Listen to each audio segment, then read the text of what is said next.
Hello everybody, I welcome you all to my channel Law Classes by Shivani. So student, in this video I will be covering chapter 2 of the MP Accommodation Control Act 1961. Chapter 1 का video already out हो चुका है। वहाँ पे मैंने न ही केवल chapter 1 आपको समझाया है बट पूरे एक्ट का एक ओवरव्यू बताया है with the historical background. So please don't miss that video. अब यहाँ पे हम देखेंगे सेक्शन 4 से लेके सेक्शन 11 तक। तो इस वीडियो को एंड तक देखिएगा।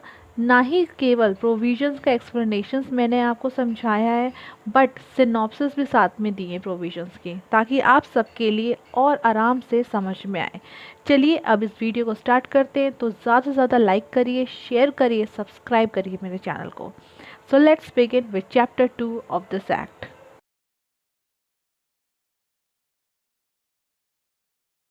तो chapter 2 deals with the provisions related to the rent. यहाँ पे आप देखेंगे स्टैंडर्ड रेंट की बात करी है, ठीक है। तो डिटेल में इन प्रोविजंस को हम तभी समझ पाएंगे जब आपको कुछ टर्मिनोलॉजीज क्लियर होंगी। स्क्रीन पे आप लोग देख सकते हैं कॉन्ट्रैक्चुअल रेंट लिखा है मैंने और standard rent. MP accommodation act का चैप्टर 2 तो स्टैंडर्ड रेंट से डील करता है। कॉन्ट्रैक्चुअल रेंट वो रेंट होता है जो पार्टीज़ के बीच में अग्रीमेंट के थ्रू जो है फिक्स किया जाता है। जब लैंडलॉर्ड और टेनेंट के बीच में अग्रीमेंट हुआ, मान लीजिए अग्रीमेंट ये हुआ कि 5000 rupees per month will be the rent payable by the tenant, ठीक है। स्टैंडर्ड रेंट वो रेंट होता है जो रेंट कंट्रोलिंग अथॉरिटी फिक्स करती है अंडर सेक्शन 10। अब हम इनके प्रोविजंस को पढ़ते हैं। Section 4. The provisions of the chapter not to apply to certain accommodations for the specified period. Nothing in this section shall apply to any accommodation or the part thereof, construction of which was completed before or after the commencement of this act for the period of 5 years from the date on which completion of such construction was notified to the local authority concerned. कोई newly constructed property है, accommodation है, उसको यहाँ पे 5 साल का exemption दिया है। चैप्टर 2 उस पर अप्लाई नहीं करा जाएगा। चैप्टर 2 अप्लाई नहीं करेंगे कहने का मतलब ये है कि उन पे स्टैंडर्ड रेंट अप्लाई नहीं होगा। और newly constructed property that is the accommodation newly constructed है, ये 5 साल का जो एग्जेम्पशन है वो तब से शुरू होगा जब इस बात को नोटिफाई किया गया है किसी लोकल अथॉरिटी को।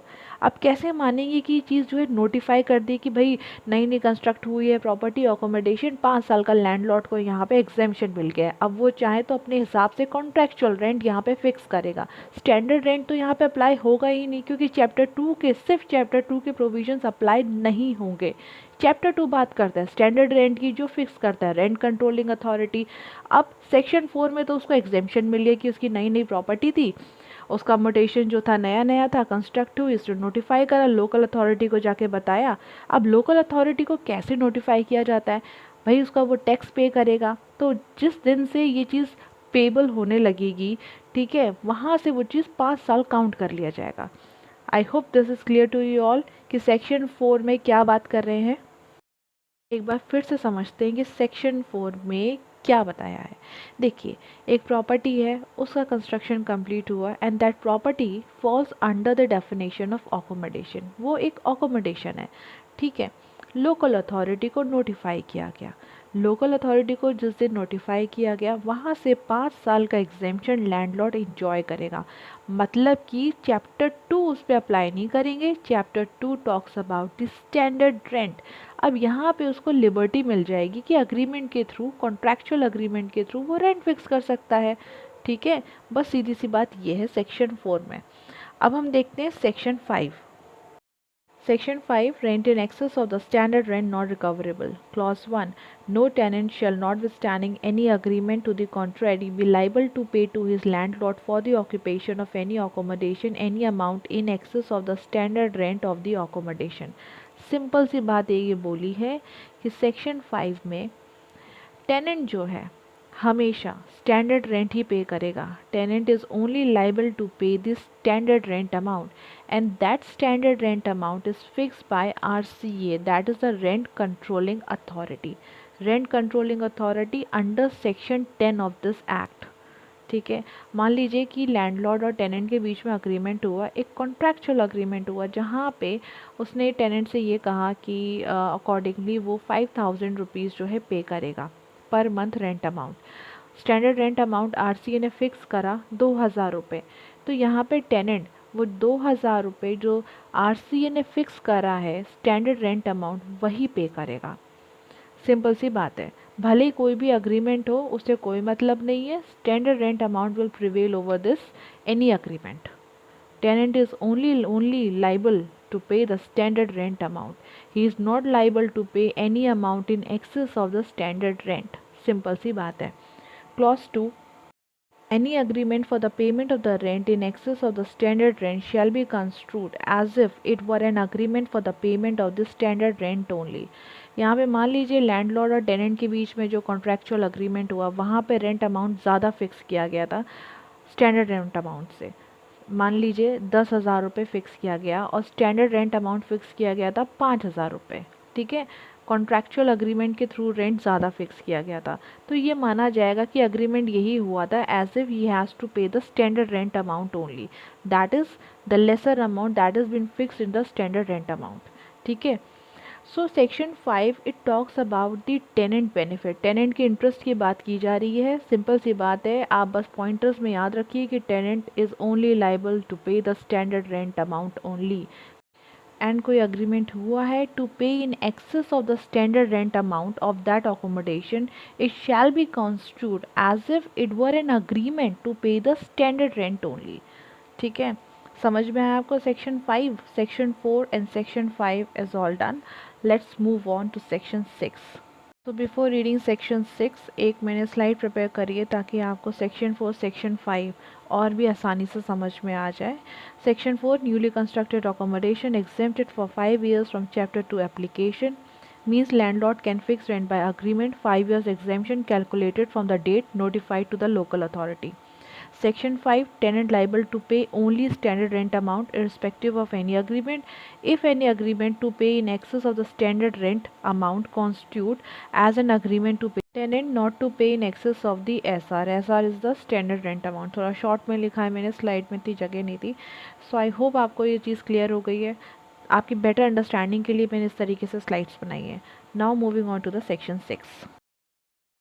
Section 6 unlawful charge is not to be claimed or received. Subclause 1 subject to the provision of this act, no person shall claim or receive any rent in excess of the standard rent notwithstanding any agreement to the contrary.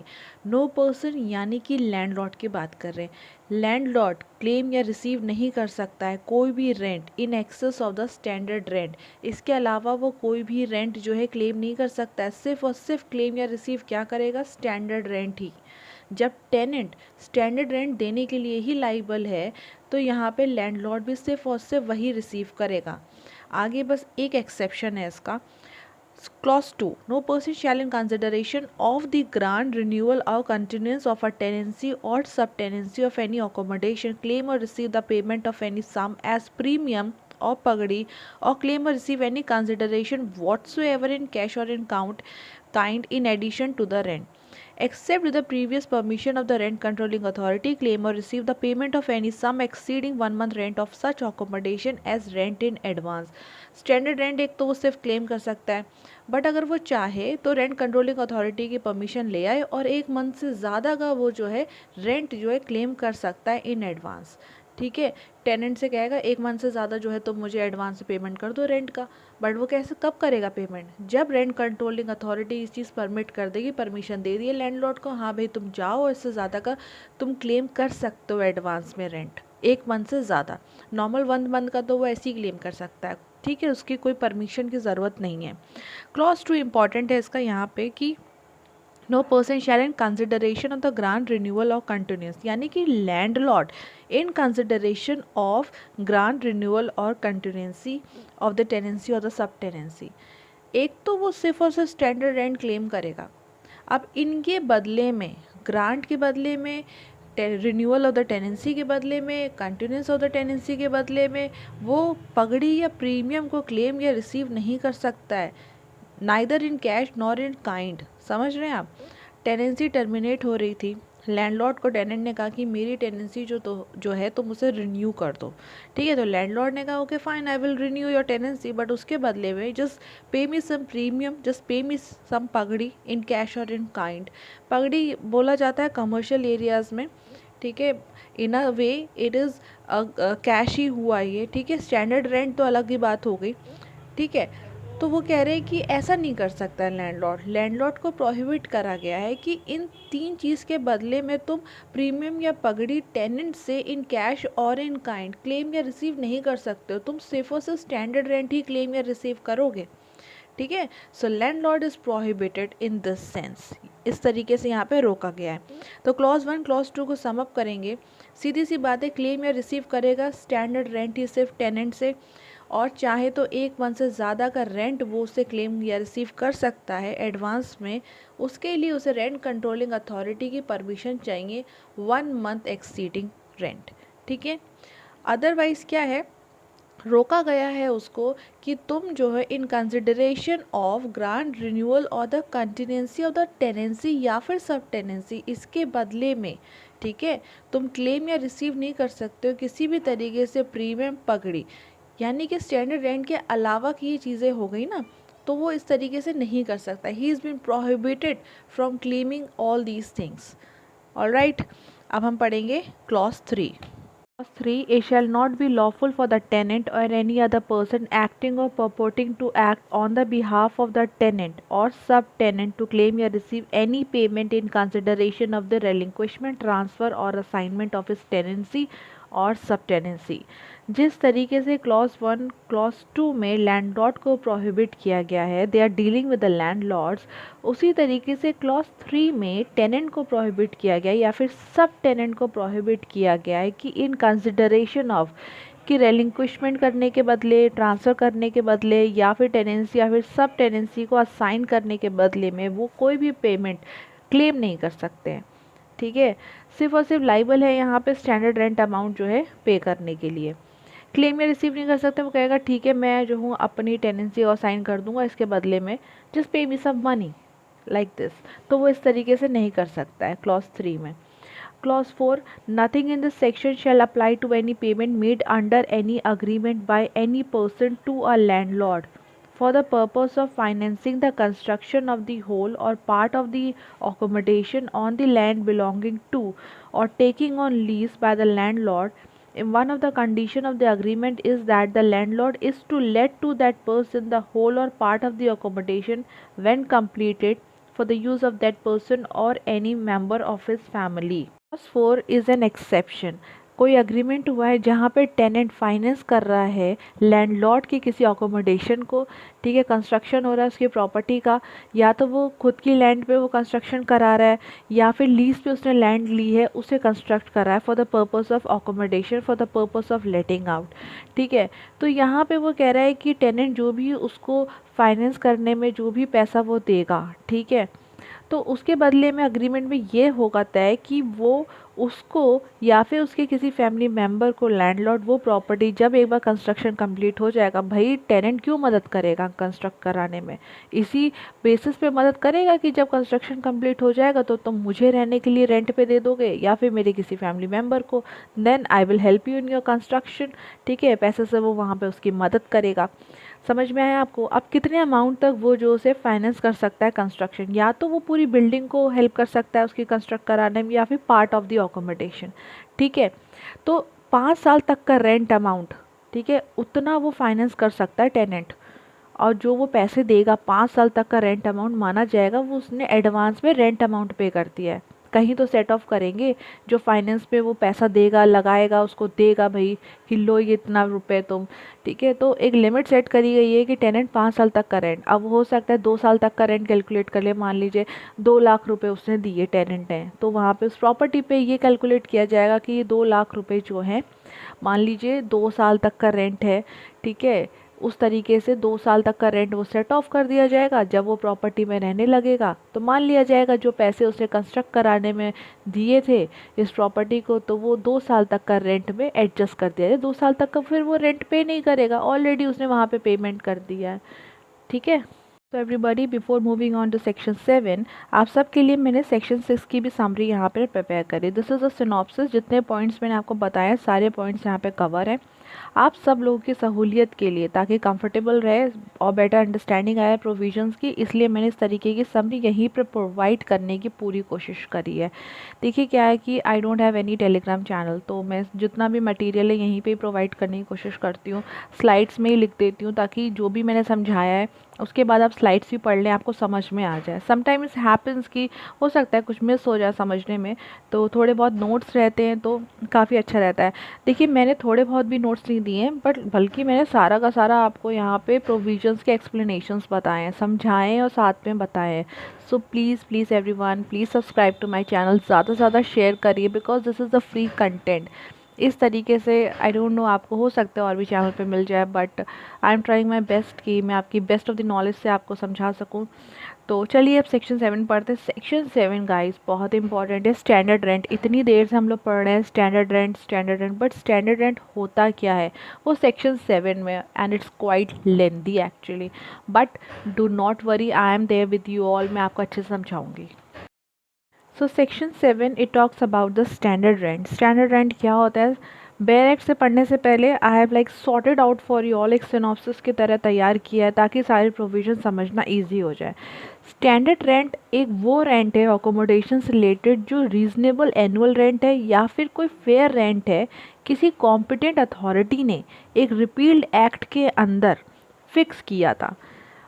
Repealed act के अंदर यानी इससे पहले 1955 का act था। Repealed act क्या है definition clause पे देखेंगे, वहाँ पे मेंशन है 1955 का जो एक्ट है, उस एक्ट में कॉम्पिटेंट अथॉरिटी ने जो कुछ भी अमाउंट स्टैंडर्ड रेंट फिक्स कर दिया था, एक रीजनेबल एक फेयर रेंट, उसे स्टैंडर्ड रेंट अमाउंट की तरह जो है RCA कंसिडर कर लेगा। That is the rent controlling authority. Second point यहाँ पे ये आता है कि एक डेट है यहाँ पे जो बहुत ज़्यादा इंपॉर्टेंट है, दैट इज़ द 1 जैन 1948। अगर उस बिल्डिंग का जो कंस्ट्रक्शन है इस तारीख से पहले हुआ है या फिर इस तारीख पे हुआ है, तब किस तरीके से स्टैंडर्ड रेंट कैलकुलेट किया जाएगा जब किसी इनैक्टमेंट में, जब किसी रिपील्ड एक्ट में कॉम्पिटेंट अथॉरिटी ने कोई भी स्टैंडर्ड रेंट फिक्स नहीं किया था। मान लीजिए नहीं मिला, तब क्या करेंगे?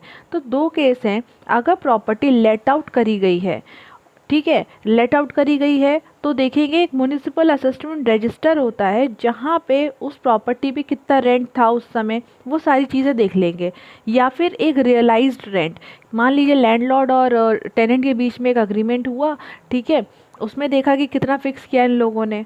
ऑल राइट, तो दो रिकॉर्ड हो गए आपके पास, एक तो म्युनिसिपल असेसमेंट रजिस्टर में देख लिया जाएगा, उसके बाद जो दोनों के अग्रीमेंट हुआ है उस बेसिस पे क्या इन्होंने रेंट जो है सेट आउट किया है। दोनों में से जो कम रेंट होगा उसे स्टैंडर्ड रेंट जो है RCA फिक्स कर देगा, ठीक है। उसके बाद है कि नॉट लेट आउट वाली सिचुएशन। नॉट लेट आउट मतलब कि इससे पहले अकोमोडेशन जो है नई नहीं है, लेट आउट हुई ही नहीं है, तब किस तरीके से जो है फिक्स किया जाएगा। ना ही किसी रिपील्ड एक्ट में कोई भी स्टैंडर्ड रेंट अमाउंट एक रीजनेबल एनुअल अमाउंट फिक्स किया गया था। वहाँ पे RCA क्या करेगा, फिर से वो रजिस्टर में रिकॉर्ड एक बार देख लेंगे, ठीक है, रिकॉर्ड देखा, उसके बाद ये कहेंगे कि मान लो अगर इन दोनों के बीच में अग्रीमेंट होता, ठीक है, इस प्रॉपर्टी से रिलेटेड लेट आउट होती तो कितना रेंट होता, ये दोनों चीज़ें कंसिडर करी जाएंगी। उसके बाद जो कम अमाउंट आएगा उसे स्टैंडर्ड रेंट की तरह कंसिडर किया जाएगा, ठीक है। इसके बाद एक पॉइंट आता है, ये जो दोनों पॉइंट्स हैं आपके कि यहाँ पे जो स्टैंडर्ड रेंट अमाउंट जो फिक्स किया गया है क्या वो इंक्रीज़ हो सकता है? कुछ सर्टेन सिचुएशन है जहाँ पे ये स्टैंडर्ड रेंट अमाउंट को इंक्रीज़ भी किया जा सकता है। यहाँ पे ये जो रेंट अमाउंट आ रहा है ऑन और बिफोर 1 जैन 1948, इसे इंक्रीज़ भी किया जा सकता है। अगर रेजिडेंशियल अकोमोडेशन है या फिर एजुकेशनल अकोमोडेशन है तो उस केस में अमाउंट में आप 35% इंक्रीज़ कर सकते हैं। उस अमाउंट को 35% इंक्रीज़ कर लेंगे तो वो आपका वहाँ पे सेट आउट हो जाएगा as an standard rent. Other accommodation है यानी कोई कमर्शियल अकोमोडेशन है, उस केस में 70% इंक्रीज़ किया जा सकता है रेंट अमाउंट में। तो जो इंक्रीज़ किया जाएगा और जो एक्चुअल रेंट वहाँ से आया है that will be set out to be a standard rent. But ये दोनों कंडीशन इंक्रीज़ जो होगा ये 35% का 70% का तभी हो सकता है जब accommodation is kept in a good condition bye the landlord, because it is the duty of the landlord, right, वो तभी इंक्रीज़ कर सकता है। और मान लीजिए कि म्युनिसिपल टैक्स उस टाइम इंक्रीज़ हो गया है, तो जितना इंक्रीज़ हुआ है उस रेंट अमाउंट में म्युनिसिपल टैक्स का इंक्रीमेंट वहाँ पे ऐड कर देंगे, तो वो स्टैंडर्ड रेंट अमाउंट की तरह कैलकुलेट कर दिया जाएगा। ठीक है, तक आपने ये देखा कि अगर अकोमोडेशन का कंस्ट्रक्शन ऑन और बिफोर 1 जनवरी 1948 हुआ है और किसी प्रीवियस एक्ट में कोई भी एनुअल रेंट अमाउंट या फिर फेयर रेंट प्रिस्क्राइब नहीं किया गया था, due to which RCA standard rent fix नहीं कर पा रहा था बिकॉज उसे ही कंसिडर कर लिया जा रहा था। तो बिफोर वाली सिचुएशन तो अभी हमने पढ़ ली। अब कंस्ट्रक्शन हुआ है किसी बिल्डिंग का 1 जनवरी 1948 के बाद, तब आपका स्टैंडर्ड रेंट अमाउंट क्या होगा, आरसीए उस सिचुएशन में क्या करेगा। देखिए, अगर सेपरेटली प्रॉपर्टी को असेस्ट करा है, सेपरेटली मतलब आपका जो म्युनिसिपल रजिस्टर है वहाँ पे असेस्ड है, तो एनुअल रेंट अमाउंट में 15% इंक्रीज़ करके स्टैंडर्ड रेंट अमाउंट जो है निकाल लिया जाएगा वहाँ पे। ऑलराइट, और अगर किसी बिल्डिंग का सिर्फ एक पार्ट का अकोमोडेशन जो है वो असेस्ड है, ठीक है, तो उस केस में आप स्टैंडर्ड रेंट अमाउंट कैसे कैलकुलेट करेंगे। तो पूरी बिल्डिंग का स्टैंडर्ड रेंट अमाउंट इस तरीके से आएगा कि एनुअल रेंट उस पूरी बिल्डिंग का कितना होता और प्लस 15%। मान लीजिए 10 फ्लोर की बिल्डिंग है, ठीक है, और एक फ्लोर की बिल्डिंग का रेंट है 1000 रुपये। 10 फ्लोर की बिल्डिंग का रेंट निकाल लेंगे, कितना आ जाएगा, 10,000 रुपये। तो यहाँ पे स्टैंडर्ड रेंट अमाउंट जो है पूरी बिल्डिंग का, यानी जो 10 फ्लोर की बिल्डिंग है उसका कितना होगा, 10,000 रुपये plus 15%। I hope this is clear to you all. अब यहाँ पे एक लास्ट कंडीशन ये आती है कि प्रॉपर्टी का कंस्ट्रक्शन 1 जनवरी 1948 के बाद हुआ, उस अकोमोडेशन का कोई भी असेसमेंट नहीं हुआ है, तब आप किस तरीके से स्टैंडर्ड रेंट को कैलकुलेट करेंगे। कोई असेसमेंट नहीं हुआ है, मतलब कोई भी रिकॉर्ड ही नहीं मिला म्युनिसिपल रजिस्टर में, ठीक है। तो यहाँ पे क्या देखा जाएगा कि पहली चीज़ कि अगर ये प्रॉपर्टी लेट आउट होती पहली बार, या फिर हुई थी पहली बार, या फिर हो सकती थी immediately after the construction was completed, तो क्या रेंट वहाँ पे अग्री हुआ था या फिर हो सकता था, ठीक है। एक वो चीज़ कंसिडर करेंगे।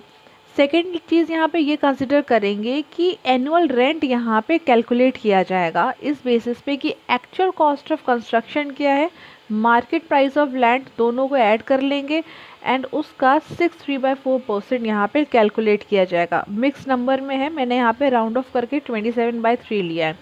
तो यहाँ पे इन दोनों में से जो स्टैंडर्ड रेंट कम होगा उसे कंसिडर किया जाएगा। I hope this is clear to you all, किस तरीके से स्टैंडर्ड रेंट को कैलकुलेट करेंगे। एक चीज़ और समझ लीजिए, जो भी यहाँ पे नॉर्म्स दे रखे हैं सेक्शन 7 में, प्रिंसिपल सेट आउट है स्टैंडर्ड रेंट को कैलकुलेट करने के लिए, these are not the very strict principles, right. इसके अलावा कुछ भी रिलैक्सेशन थोड़े बहुत हो सकते हैं, वो हम आगे देखेंगे, ठीक है। अब एक बार मैं बेयर एक्ट से भी रीडिंग करवा देती हूँ आपको। Section 7 standard rent in relation to any accommodation means clause 1 where the reasonable annual rent or the fair rent has been fixed by the competent authority under the repealed act or prior to the commencement of the repealed act, as the commencement of the repealed act may be by the competent authority under the enactment for the time being in force, such reasonable annual rent or the fair rent will be called as a standard rent। कोई भी reasonable annual rent या फिर fair rent competent authority ने किसी repealed act यानी 1955 या फिर उससे पहले कोई भी enactment was there for the timing in force, वहाँ पे जो फिक्स करा था एनुअल रेंट या फिर fair rent, that will be taken into consideration as a standard rent. Clause 2, where the accommodation was let out on or before the first day of Jan 1948 and the reasonable annual rent or the fair rent has not been so fixed। अगर reasonable annual rent या फिर fair rent fixed नहीं था किसी भी enactment में, किसी भी रिपील्ड एक्ट में, तब स्टैंडर्ड रेंट अमाउंट क्या होगा, और प्रॉपर्टी जो थी वो लेट आउट कर दी गई थी, तो उस केस में किस तरीके से एसेस करेंगे स्टैंडर्ड रेंट अमाउंट। तो वहाँ पे क्या देखा जाएगा, accommodation as shown in the municipal assessment register or was realized on the day 1st of Jan 1948 whichever is less। Municipal assessment register में देखा जाएगा, प्रूफ देखा जाएगा, रियलाइज रेंट देखा जाएगा, कोई अग्रीमेंट हुआ था, तो उन दोनों में से whichever will be the less amount taken into consideration as a standard rent। Municipal assessment register में जब टैक्सेस वगैरह पे किए जाते तो वहाँ पे वो चीज़ रिकॉर्ड हो जाती है, ठीक है। अब उसका सेकंड पॉइंट देखते हैं। Where the accommodation was not let out, ठीक है, एक जगह अकोमोडेशन वॉज लेट आउट और द सेकेंड जगह आपको देखने को मिल रहा है कि accommodation was not let out, तो उस केस में कैसे असेस करेंगे? ना ही किसी एनैक्टमेंट, आप बेस बना के चलिए कि रिपील्ड एक्ट में यहाँ पे एनुअल रेंट अमाउंट नहीं फिक्स किया है, ठीक है, ना ही कोई फेयर रेंट फिक्स किया है। प्रॉपर्टी अब लेट आउट हो गई है आपकी ऑन और बिफोर द 1 Jan ऑफ 1948। एक आपका पॉइंट हो गया, जब लेट आउट हो गई है तब किस तरीके से कैलकुलेट करेंगे। सेकेंडली आप देखेंगे कि अगर लेट आउट नहीं है तब कैसे कैलकुलेट करेंगे, तब भी आप यहाँ पे देखेंगे MAR का प्रूफ देखेंगे जाके, and that could be realise, अगर अग्रीमेंट होता तो उस टाइम पे कितना रेंट पे करता टेनेंट, ठीक है। सो इन दोनों में से whichever will be less taken into consideration as a standard rent amount. Whichever is less increase, यानी कि ये अमाउंट इंक्रीज भी किया जा सकता है in case of residential accommodation and accommodation use for the educational purpose by 35%, ठीक है। In case of the other accommodation by 70% of such rent, and in the case the tenant is not liable to pay the municipal tax and there has been an increase in the municipal tax subsequent to the first day of Jan 1948 by an amount equal to such increase, other accommodation पे 70% increase ले सकता है rent के साथ, ठीक है। other accommodation यानी कि non residential property हो गई आपकी। thereafter in case उस time tenant was not liable to pay the municipal tax, but subsequently municipal tax impose हुआ है, तो जितना भी म्यूनिसिपल टैक्स इंक्रीज हुआ है उतना अमाउंट जो है रेंट में इंक्लूड कर सकता है वो increased amount, provided that the increase specified in the paragraphs A and B shall be permissible only if the accommodation has been kept in good and tenantable repairs. कहना ये चाह रहे हैं क्लॉज C को अब एक्सक्लूड कर दीजिए, यहाँ पे तो जितना भी म्यूनिसिपल टैक्स इंक्रीज़ कराएं कोई कंडीशन नहीं है, जितना अमाउंट इंक्रीज़ हुआ है उतना वो रेंट अमाउंट में ऐड कर लेगा, स्टैंडर्ड रेंट फिर वो हो जाएगा। बट जब बात होती है रेजिडेंशियल एजुकेशनल अकोमोडेशन की, अदर अकोमोडेशन की, तो वहाँ पे रेंट अमाउंट तभी इंक्रीज़ किया जा सकता है 35% और 70% जब वो प्रॉपर्टी लैंडलॉर्ड ने काफ़ी अच्छे कंडीशन में रख रखी है, good and tenantable repairs, landlord की ड्यूटी होती है ना ये कि अच्छे से कंडीशन में प्रॉपर्टी को रखना, प्रॉपर टाइम से रिपेयरमेंट कराना, ठीक है। So subjected to the condition. Clause 3, in case of the accommodation not falling under clause 1 और 2 अबव, यानी 1 एंड 2 में प्रॉपर्टी फॉल नहीं कर रही है, अकोमोडेशन का कंस्ट्रक्शन यानी हुआ है 1 जनवरी 1948 के बाद, तब प्रॉपर्टी का स्टैंडर्ड अमाउंट रेंट अमाउंट किस तरीके से कैलकुलेट किया जाएगा। Clause A, if the accommodation is separately assessed to the municipal assessment, the annual rent accordingly to such assessment plus the 15% thereon। Assessment हुआ है प्रॉपर्टी का तब तो कोई इशू है ही नहीं, म्यूनिसिपल असेसमेंट वहाँ पे दिख जाएगा, प्रॉपर्टी में रिकॉर्ड मिल जाएगा उस रजिस्टर में, तो एनुअल रेंट के साथ क्या होगा 15% जो है ऐड कर दिया जाएगा, that will be the standard rent amount. यहाँ पे 15% की ही बात चलेगी, ठीक है, 1 जनवरी 1948 के बाद, तो यहाँ पे कंफ्यूज होने की कोई भी ज़रूरत नहीं है, ये जो परसेंटेज वाली बात है, इसलिए मैं बार बार आपको सेक्शन 7 एक स्लाइड खुद प्रिपेयर करके बताया, देयर आफ्टर बेयर एक्ट से एटलीस्ट आपके दिमाग में ये सब चीज़ें इम्प्रिंट हो जानी चाहिए अब तक तो। If only a part of the accommodation is so assessed, the proportionate amount of the annual rent for the whole accommodation accordingly to such assessment plus the 15% thereon। कह रहे हैं कि अगर बिल्डिंग के किसी एक पार्ट का ही असेसमेंट हुआ है कि कितना रेंट यहाँ पे किया जाएगा, तो क्या करेंगे, the proportionate amount of the annual rent for the whole accommodation, पूरी बिल्डिंग का एनुअल रेंट अमाउंट निकाला जाएगा, अकॉर्डिंगली उसमें 15% ऐड किया जाएगा, जैसे मैंने आपको बताया ना फ्लोर्स वाली बात, तो वहीं यहाँ पे अप्लाई करी जाएगी। तो 1 जनवरी 1948 के बाद प्रॉपर्टी का अगर असेसमेंट हुआ है तब किस तरीके से स्टैंडर्ड रेंट अमाउंट कैलकुलेट किया जाएगा वो हमने पढ़ लिया। मान लीजिए अकोमोडेशन का असेसमेंट हुआ ही नहीं है, तब आप किस तरीके से कैलकुलेट करेंगे स्टैंडर्ड रेंट अमाउंट, वो क्लॉज C में दे रखा है। The annual rent calculated with reference to the rent agreed upon between the landlord and the tenant when such accommodation is first let out, and if it has not been so let out to such amount for which it could be let out immediately after the construction was completed। अगर let out करी गई है property, अगर नहीं भी करी गई है, that could have been let out immediately after the construction was completed, then we'll see the annual rent agreed amount between the landlord and the tenant. ठीक है, the annual rent calculated with reference to the rent agreed, यानी कि agreement जो हुआ parties के बीच में, आप वहाँ से कैलकुलेट फिर कर सकते हैं। और अगर लेट आउट नहीं हुआ है तो अग्रीमेंट होता तो कितना वहाँ पे असेसमेंट होता रेंट अमाउंट। ठीक है, सो एक तो ये पॉइंट हो गया, स्टैंडर्ड रेंट अमाउंट ये आप ले सकते हैं।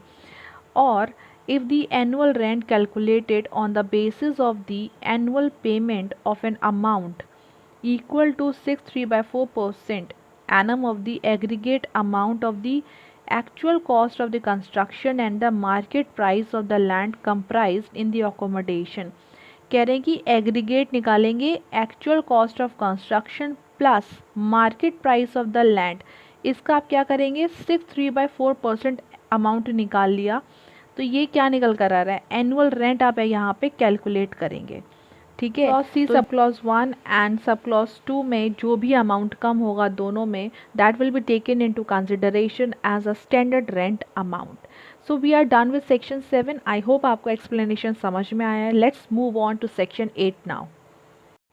Section 8 lawful increase of the standard rent in certain cases and the recovery of other charges. Clause 1 where a landlord has at any time before the commencement of this act with or without the approval of the tenant or after the commencement of this act with the written approval of the tenant or rent controlling authority incurred the expenditure for any improvement, addition, structural alteration in the accommodation, not being the expenditure on decoration, tenantable repairs, necessaries or usual for such accommodation, and the cost of that improvement that is related to the addition or the alteration has not been taken into consideration.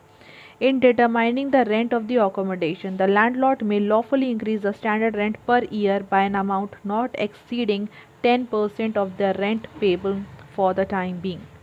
Section 7 में standard rent amount जो है set out हो चुका था, but अगर landlord ने कुछ improvement किए हैं प्रॉपर्टी में तो क्या वो इंक्रीज़ कर सकता है स्टैंडर्ड रेंट अमाउंट में?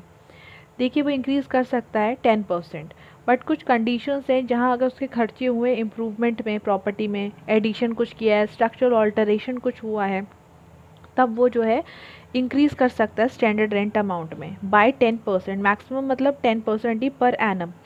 बट अगर कोई डेकोरेशन से रिलेटेड है, कुछ रिपेयर का काम हुआ है या फिर कोई एज यूजुअल थिंग्स हुई अकोमोडेशन से रिलेटेड जो कि उसकी ड्यूटी है, तो उसमें जो भी खर्चा आया है, जो भी एक्सपेंडिचर इंकर्ड हुए हैं उसके, वो ऐड नहीं करेगा वो स्टैंडर्ड रेंट अमाउंट में कि इतना तो सेट आउट हो चुका था प्लस इतने खर्चे मेरे और हुए हैं डेकोरेशन करने में, तो वो वहाँ पे ऐड ऑन नहीं होगा। सिंपल सी बात है। आया आपके समझ में? एक पॉइंट यहाँ पे ये और भी है जानने के लिए कि इस एक्ट के कमेंसमेंट से पहले विद और without the approval of the tenant, act के कमेंसमेंट के बाद टेनेंट के साथ साथ आरसीए की यहाँ पे परमिशन की ज़रूरत है विद द रिटन अप्रूवल, ऐसे ही इंक्रीज़ नहीं होगा। ठीक है, अब देखेंगे इसका क्लॉज 2।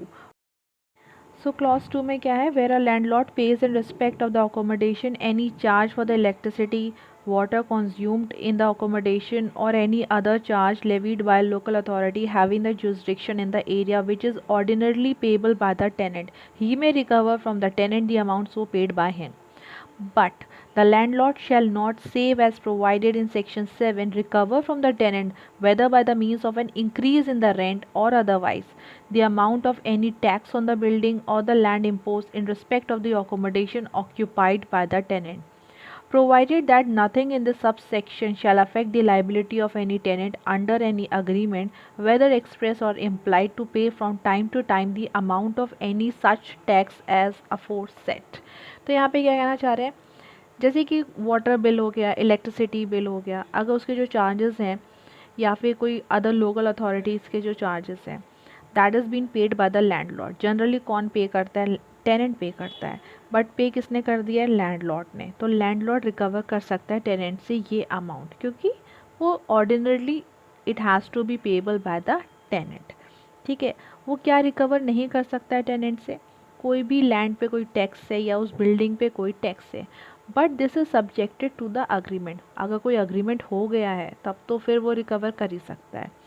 ठीक है, I hope this is clear to you all. Section 9 it talks about the notice of increase in rent. देखिए सेक्शन 7 में हमने ये पढ़ा कि स्टैंडर्ड रेंट क्या होता है, वहाँ पे सेट आउट हो गया है 8 में लॉफुली इंक्रीज हो सकता है, ठीक है। उसके बाद जो ये इंक्रीज़ करा है स्टैंडर्ड रेंट में अमाउंट को, उसका नोटिस वो सर्व करेगा टेनेंट को, या तो वो पर्सनली भी सर्व कर सकता है या टेनेंट के किसी फैमिली मेम्बर को लैंडलॉर्ड दे सकता है या फिर किसी सर्वेंट को। यहाँ पे जो नोटिस वो सेंड करेगा वो राइटिंग में होना चाहिए, उसके खुद के सिग्नेचर होने चाहिए या फिर उसके बिहाफ पे किसी और ने सिग्नेचर करा है।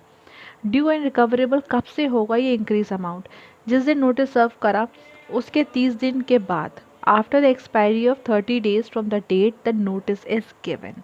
सो this is about the section 9. Notice of increase of rent. Where a landlord wishes to increase the rent of any accommodation, he shall give the tenant notice of his intention to make the increase. And insofar as such increase is lawful under this Act, it shall be due and recoverable only in respect of the period of the tenancy, after the expiry of 30 days from the date on which the notice is given.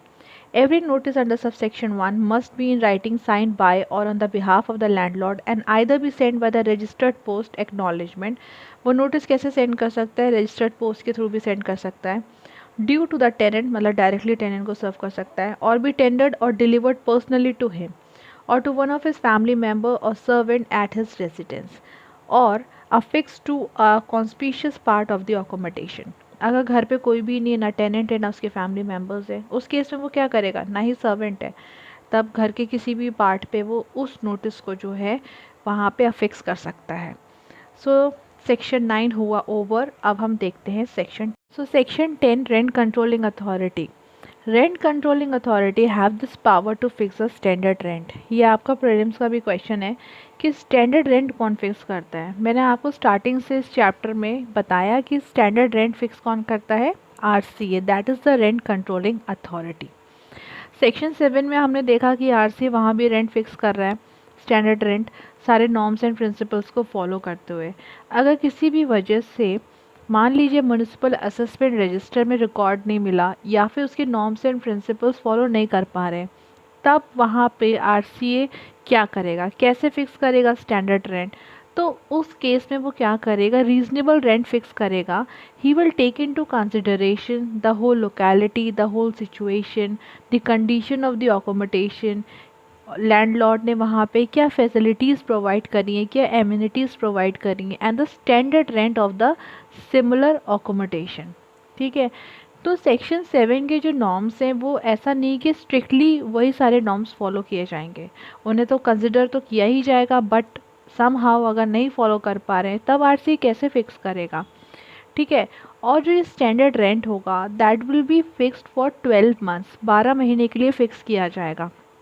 यहाँ पे एक proviso भी है, अभी provision पढ़ेंगे तब बताऊँगी वहाँ पे। स्टैंडर्ड रेंट हमेशा एक अनफर्निश्ड अकोमोडेशन के लिए फ़िक्स किया जाता है। अब हम लोग क्लॉज वाइज देख लेते हैं। The rent controlling authority shall on the application made to it in its behalf either by the landlord or by the tenant in the prescribed manner fixed in respect of any accommodation. Rent controlling authority suo motu ऐसा नहीं है कि standard rent fix कर देती है। Application या तो landlord वहाँ पे एप्लीकेशन देगा उसको या फिर tenant will make the application. Standard rent in accordance with the provision of section 10, ठीक है, वो फिक्स करेगा, या फिर कुछ इंक्रीज हुआ है if any refer to in section 8। So clause 2, in fixing the standard rent of any accommodation or lawfully increase thereof, the rent controlling authority shall fix an amount which appears to it be reasonable, having regard to the provision of section 7 and 8 and the circumstances of the case. ठीक है, in fixing the standard rent of any accommodation, the part of which has been lawfully sublet, the rent controlling authority may also fix a standard rent, यानी कि यहाँ पे RCA जो है standard rent subletting के लिए भी फिक्स कर सकती है। Clause 4, where for any reason it is not possible to determine the standard rent of any accommodation on the principles set forth under section 7, rent controlling authority may fix such rent as would be reasonable, having regard to the situation, locality and the condition of the accommodation, and where there has been similar accommodation in the locality, having regard also to the standard rent payable in respect of such accommodation. मैंने आपको बताया अगर section 7 के हिसाब से नहीं set out हो पा रहा है स्टैंडर्ड रेंट, तो अब क्या करेगा आरसीए ये सारी चीज़ों को देखेगा, locality, situation, condition and all the amenities which is been provided by the landlord, plus standard and similar accommodation का उस लोकेलिटी में क्या है। Clause 5, the standard rent shall be fix for a tenancy of 12 महीने के लिए फिक्स किया जाएगा, प्रोवाइडेड दैट अगर टेनेंसी मंथ टू मंथ है, 12 महीने की नहीं है, उस केस में क्या करेगा, या फिर लेस देन 1 मंथ है, सो स्टैंडर्ड रेंट ऐसा है पूरे 12 महीने का कैलकुलेट किया जाएगा। सो इन प्रोपोर्शन देख लिया जाएगा कि 1 मंथ का कितना होगा। Okay, in fixing the standard rent of any accommodation under this section, the rent controlling authority shall fix the standard rent therein an unfurnished state, and may also determine an additional charge to be payable on account of any furniture supplied by the landlord, and it shall be lawful for the landlord to recover such additional charge from the tenant. यहाँ पे कह रहे हैं कि standard rent जो है unfurnished घर का ही निकालेंगे। अगर कोई एडिशनल चार्जेस हैं, मान लीजिए फर्नीचर सप्लाई किया लैंडलॉर्ड ने, तो वो क्या करेगा, रेंट में अलग से उसको चार्ज ऐड कर लेगा। ठीक है। So clause 7, in fixing the standard rent of any accommodation under this section, the rent controlling authority shall specify a date from which the standard rent so fixed shall be deemed to have effect. In no case the date so specified shall be earlier than the 30 days prior to the date of filing of application. कहना ये चाह रहे हैं कि RCA जो है date बताएगा कब से standard rent will come into affect, और वो जो डेट होगी 30 दिन का वहाँ पे टाइम दिया जाएगा from the filing of the application. Section 11, finally अब हम लोग लास्ट सेक्शन पे आ गए हैं चैप्टर 2 के। Fixation of interim rent, if an application for fixing the standard rent of और determining the lawful increase of such rent is made under section 10, RCA shall pending final decision on the application make expeditiously as possible a provisional order specifying the amount of the interim rent or lawful increase to be paid by the tenant to the landlord, and shall appoint the date from which such interim rent or the lawful increase so specified shall be deemed to have effect. Section 11 में वो ये कह रहे हैं कि जब तक RCA जो है फाइनल रेंट अमाउंट बताता है कि कितना होगा, तो फॉर द टाइमिंग वो एक इंटरिम रेंट जल्द से जल्द एक्सपीडिशियसली एज पॉसिबल एक ऑर्डर पास करेगा, इंटरिम रेंट सेट आउट कर देगा, या फिर कोई लॉफुल इंक्रीज हुआ है लैंड में which is to be paid by the tenant to the landlord, और कब से वो इंटरिम रेंट अफेक्ट में आएगा वो डेट भी वो उसको बता देगा। ठीक है, तो ये भी उसके पास पावर है। सो स्टूडेंट, लास्ट सेक्शन था ये। आई होप आपको ये पूरा वीडियो समझ में आए। I have tried my best कि सारे प्रोविजंस में आपको समझा पाऊँ। आपको अगर मेरे ये एफ़र्ट्स अच्छे लगे हों तो प्लीज़ मेरे चैनल को सब्सक्राइब करिएगा, लाइक करिएगा और ज़्यादा से ज़्यादा शेयर करिएगा। मिलेंगे अब नेक्स्ट चैप्टर के साथ। Till then take care, bye bye everyone.